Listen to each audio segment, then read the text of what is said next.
জামুগুৰি হাতৰ দীপাতুলাত সংঘটিত হ'ল ভয়ংকৰ অগ্নিকাণ্ড। কথমপি ৰক্ষা বহু পৰিয়ালৰ বাসগৃহ। জামুগুৰি হাতৰ দীপাতুলাত সংঘটিত হৈছে এক ভয়ংকৰ অগ্নিকাণ্ডৰ ঘটনা।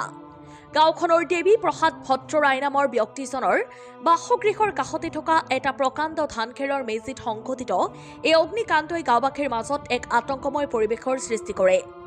তৎমুহূৰ্ততে দাউদাউকৈ ধানখেৰৰ মেজিটো জ্বলি উঠা প্ৰত্যক্ষ কৰি স্থানীয় ৰাইজে জামুগুৰি অগ্নি নিৰ্বাপক বাহিনীক খবৰ দিয়ে।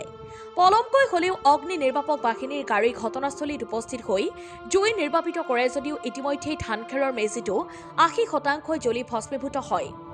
ভয়ংকৰ অগ্নিকাণ্ডটোৰ পৰা কোনোমতে পৰিয়ালটোৰ প্ৰাণ ৰক্ষা কৰাৰ উপৰিও গাঁওবাসী ৰাইজে নিশ্চিত বিপদৰ পৰা ৰক্ষা পৰিবলৈ সক্ষম হয়।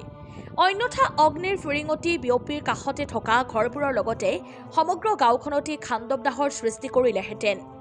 অৱশ্যে কিহৰ বাবে এই ভয়ংকৰ অগ্নিকাণ্ডটো সংঘটিত হ'ল তাৰ প্ৰকৃত কাৰণ এতিয়াও জানিব পৰা হোৱা নাই।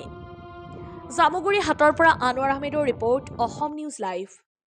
দীপাতলা গাঁৱৰ বেদনিধি শৰ্মা নামৰ এজন দুখীয়া শ্ৰেণীৰ মানুহৰ ঘৰৰ খেৰৰ জুইত আজি খেৰৰ মেজিত জুই লাগিল।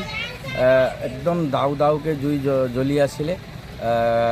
হঠাৎ মানে আমাৰ জামুগুৰি অগ্নি নিৰ্বাপক বাহিনীক আমি মোতায়েন কৰাৰ লগে লগে তেওঁলোকো মানে সময়মতে আহি আমাৰ এই আজিৰ যিটো জুই লগা পৰিস্থিতি সিহঁতে মানে কথমপি মানে ওচৰৰ মানুহ এজনৰ ঘৰ কথমপি মানে ৰক্ষা পৰিল আৰু তেওঁলোকে এতিয়া বৰ্তমান মানে জুই নুমুৱাবলৈ সক্ষম হৈছে। জুইটো কেনেকৈ লাগে?